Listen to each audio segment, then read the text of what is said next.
이상하게도 요즘 동네만 나가면 기초연금이 줄어든다더라, 이제 못 받는다더라, 나이 기준이 올라간다더라 같은 말이 너무 쉽게 퍼지고 있습니다. 아침에 시장을 다녀온 어르신들은 서로 걱정된다는 표정을 짓고 저녁에 삼삼오오 앉아 계신 분들도 같은 이야기를 반복합니다.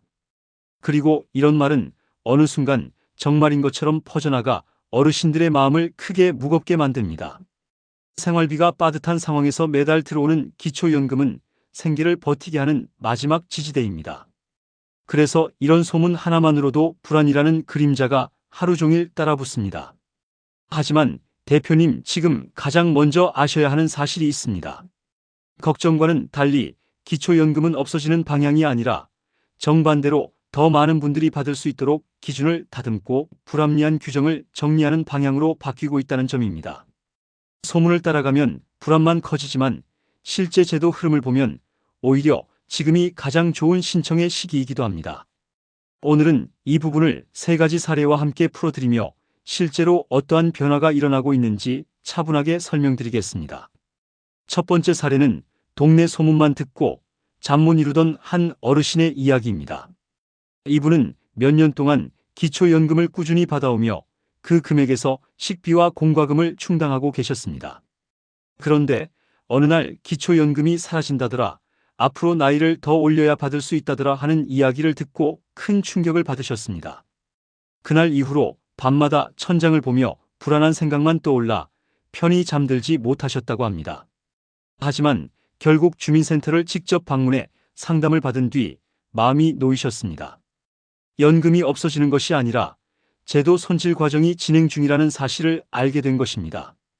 잘못된 소문 하나 때문에 한 달 이상을 괜히 불안 속에서 지내셨던 셈입니다. 두 번째 사례는 예전에 기초연금을 신청했다가 탈락한 뒤 포기했던 부부의 이야기입니다. 이 부부는 오랫동안 작은 식당을 운영해 오다가 소득이 줄어들어 생활이 점점 힘들어졌습니다.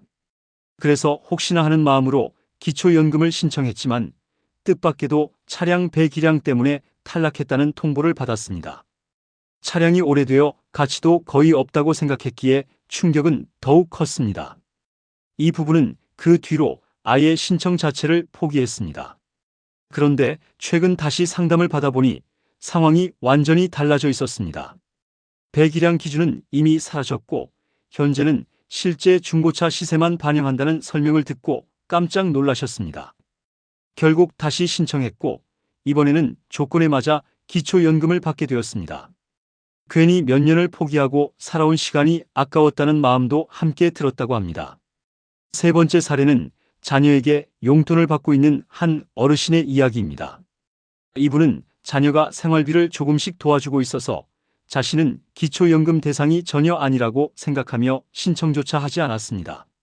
하지만 상담을 통해 뜻밖의 사실을 알게 되었습니다. 자녀가 드리는 현금 용돈은 소득으로 잡히지만 전기요금이나 관리비, 병원비처럼 대신 납부해주는 금액은 소득으로 보지 않는다는 점이었습니다. 이 사실을 모르고 스스로 기준에 안 맞는다고 판단해 수년을 놓치고 있었던 것입니다. 지급 방식을 조금 조정해 다시 신청하니 바로 기준 안으로 들어오게 되었고 결국 기초연금을 받을 수 있게 되었습니다. 이 세 가지 이야기는 서로 다른 것 같지만 사실 하나의 공통된 진실을 보여줍니다. 기초연금이 줄어서가 아니라 정확한 정보를 몰라서 스스로 기회를 놓치고 있었다는 사실입니다. 소문과 옛 기준 때문에 신청을 포기하거나 한번 떨어졌다는 이유로 다시 시도하지 않으면서 본인이 받을 수 있는 혜택을 스스로 밀어내고 있었던 것입니다. 전문가들이 공통적으로 말하는 기초연금의 흐름은 명확합니다. 제도는 줄어드는 방향이 아니라 더 많은 분들이 받을 수 있도록 개선되는 방향으로 가고 있습니다. 배기량 기준처럼 현실과 맞지 않던 규정은 이미 폐지되었고 소득 인정 기준도 매년 완화되는 추세입니다. 자녀로부터 받는 도움도 과거보다 유연하게 반영되고 있으며 근로소득 공제나 금융자산 평가 방식에서도 조금씩 완화가 이루어지고 있습니다. 대표님, 한 가지 더 안심하셔야 할 부분이 있습니다. 이미 기초연금을 받고 계신 분들에게 불이익을 소급 적용하는 것은 제도 신뢰를 지키기 위해 법적으로도 거의 불가능합니다. 갑자기 지급이 중단되거나 금액이 크게 줄어드는 일은 현실적으로 일어나기 어렵습니다. 그렇다면 지금 대표님이 할 수 있는 준비는 무엇일까요? 첫째는 예전에 탈락했던 경우라도 올해 기준으로 다시 신청해 보는 것입니다.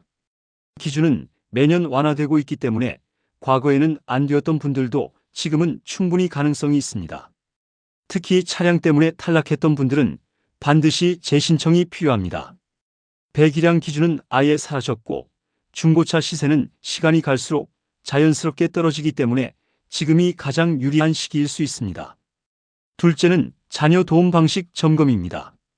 현금 용돈은 소득으로 잡히지만 공과금이나 병원비처럼 대신 지불하는 방식은 소득으로 인정되지 않기 때문에 작은 조정만으로도 수급 가능성이 크게 달라질 수 있습니다.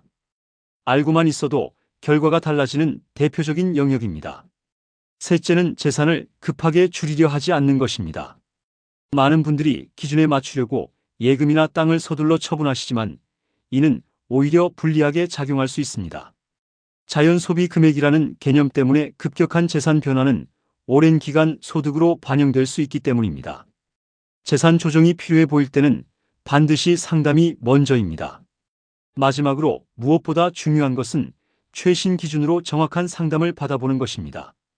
주변의 말이나 옛 기준을 따라 판단하면 거의 대부분 손해를 봅니다. 주민센터나 공단에서 상담을 받으면 대표님 상황에 맞춘 정확한 계산을 바로 확인할 수 있고 예상보다 훨씬 유리한 결과가 나오는 경우가 정말 많습니다. 기초연금은 신청하면 받을 수도 있고 신청하지 않으면 아무리 기준에 맞아도 받을 수 없는 제도입니다. 그래서 모르면 손해가 아니라 알면 챙길 수 있는 권리라는 말씀을 꼭 드리고 싶습니다. 기초연금이 앞으로 사라진다더라, 나이가 더 올라간다더라, 혜택을 줄이려고 한다더라 같은 말이 오래전부터 반복되고 있습니다. 누구도 정확히 출처를 모르는 소문들이 어느 순간 사실처럼 자리 잡기 시작하고 이 소문 때문에 많은 어르신들이 괜히 마음 졸이며 지내고 있습니다. 그런데 실제 제도 흐름을 가까이 들여다보면 이런 걱정은 대부분 근거가 없고 오히려 반대로 더 많은 분들이 받을 수 있도록 기준이 완화되는 방향으로 조정되고 있습니다. 그래서 지금 필요한 것은 불안이 아니라 정확한 정보와 전략입니다. 이제부터는 대표님께서 스스로 상황을 바로잡고 기초연금 혜택을 놓치지 않기 위해 무엇을 해야 하는지 전문가 관점에서 차분하게 안내드리겠습니다. 먼저 제도가 왜 이렇게 자주 소문과 오해의 대상이 되는지를 이해하시면 훨씬 더 안정적으로 판단하실 수 있습니다. 기초연금은 노인 빈곤을 막는 마지막 안전망이기 때문에 조금이라도 기준이 조정되면 많은 사람들이 민감하게 반응하게 됩니다. 그리고 어르신들끼리 전달되는 정보는 구체적인 근거보다 감정이 섞인 이야기 형태로 퍼지기 때문에 실제 내용과 다르게 전달되는 경우가 많습니다. 제도가 바뀌는 것이 아니라 제도 안의 세부 기준이 시대에 맞게 손질되는 과정일 뿐임에도 불안으로 확대되는 것이죠. 그래서 가장 중요한 첫 번째 전략은 소문 대신 공식 상담을 통해 정보를 확인하는 습관을 들이는 것입니다. 실제로 주민센터나 공단에서 상담을 받기만 해도 대부분의 걱정이 바로 해소됩니다. 두 번째 전략은 예전에 탈락했던 경험으로 스스로 포기하지 않는 것입니다. 매년 기준이 조금씩 완화되고 있기 때문에 과거에는 탈락했던 분들도 현재 기준으로는 충분히 가능성이 있습니다. 차량 배기량 기준이 대표적인 사례입니다. 과거에는 차량이 크기만 해도 무조건 탈락이었지만 지금은 그 기준이 완전히 사라졌고 실제 시세만 반영됩니다. 중고차 가치는 시간이 갈수록 자연스럽게 떨어지기 때문에 오래 받아보지 않으면 오히려 손해일 수 있습니다. 그런데도 많은 분들이 예전 기준을 그대로 믿고 신청조차 하지 않으며 혜택을 놓치고 있습니다. 전문가들은 이런 경우를 가장 안타까운 손실이라고 말합니다. 세 번째 전략은 소득과 지원 방식을 정확히 이해하는 것입니다. 많은 어르신들이 자녀에게서 도움을 받는다는 이유만으로 나는 어차피 대상이 아니라고 생각하고 신청을 포기합니다. 하지만 소득으로 잡히는 항목과 잡히지 않는 항목은 분명히 구분되어 있습니다. 자녀가 드리는 현금은 소득으로 계산되지만 전기요금 관리비 병원비처럼 대신 납부해주는 지원은 소득으로 보지 않습니다. 지급 방식을 바꾸기만 해도 기준에 들어오는 분들이 정말 많습니다. 상담 현장에서 가장 자주 발견되는 변화도 바로 이 부분입니다. 작은 조정 하나만으로 기초연금 수급 가능성이 크게 달라질 수 있으니 스스로 안 된다고 판단하지 마시고 반드시 체크해 보셔야 합니다. 네 번째 전략은 재산을 급하게 줄이지 않는 것입니다. 많은 분들이 기준을 맞추려고 예금이나 토지를 급히 정리하는데 이는 오히려 불리하게 작용할 수 있습니다. 기초연금에는 자연 소비 금액이라는 개념이 있어 지나치게 빠른 재산 변화는 소득으로 간주되어 오랜 기간 반영될 수 있기 때문입니다. 그래서 전문가들은 재산을 조정하기 전에 반드시 상담을 먼저 받고 시기와 방법을 계획적으로 진행해야 한다고 조언합니다. 무작정 줄이면 도움이 되기는커녕 오히려 불리해질 수 있다는 점을 꼭 기억하셔야 합니다. 다섯 번째 전략은 제도 개선 흐름을 이해하고 새로운 기회를 적극적으로 활용하는 것입니다. 기초연금은 줄어드는 방향이 아니라 더욱 많은 어르신에게 정확하게 전달되도록 개선되는 흐름입니다. 부부 감액 제도도 점차 완화되고 있고 소득 인정 기준도 조금씩 상향되고 있습니다. 근로소득 공제나 공적 이전 소득 반영 방식도 어르신에게 유리한 방향으로 손질되고 있습니다. 이런 흐름을 알고 계시면 앞으로 변화가 있을 때 불안해할 이유가 없습니다. 제도가 사라지는 것이 아니라 더 정확하게 혜택을 전달하기 위한 조정 과정이라는 것을 이해하게 되기 때문입니다. 여섯 번째 전략은 기초연금을 단순한 한 달 현금 지원이 아니라 노후 복지의 출발점으로 보는 관점 전환입니다. 기초연금을 받기 시작하면 여러 복지 제도의 대상이 함께 열릴 수 있기 때문에 기초연금은 현금 자체보다 더 큰 역할을 합니다. 의료 지원 감면 제도 각종 생활 지원 혜택이 기초연금 수급 여부를 기준으로 적용되는 경우가 많습니다. 즉, 기초연금은 생활비뿐 아니라 다른 복지까지 연결해주는 문 역할을 합니다. 그래서 한 달 생활비 몇만 원의 문제가 아니라 안정된 노후를 위한 가장 중요한 기초장치라고 이해하시는 것이 좋습니다. 이제 마지막으로 드리고 싶은 말씀이 있습니다. 기초연금은 알면 챙길 수 있는 권리입니다. 하지만 모르고 지나가면 아무리 기준에 맞아도 받을 수 없습니다. 소문은 언제나 걱정을 키우지만 정확한 정보는 마음을 편안하게 만들고 행동할 방향을 만들어줍니다. 지금 대표님이 할 일은 단 한 가지입니다. 내가 받을 수 있는지 최신 기준으로 직접 확인해 보는 것. 이것만 해도 현재 상황이 훨씬 선명하게 보이기 시작하고 생각보다 유리한 조건 안에 들어와 있다는 사실을 발견하는 경우가 많습니다. 대표님께서도 스스로 가능성을 막아두지 않으셨으면 합니다. 확인하고 계산해 보는 순간 새로운 문이 열릴 수 있습니다.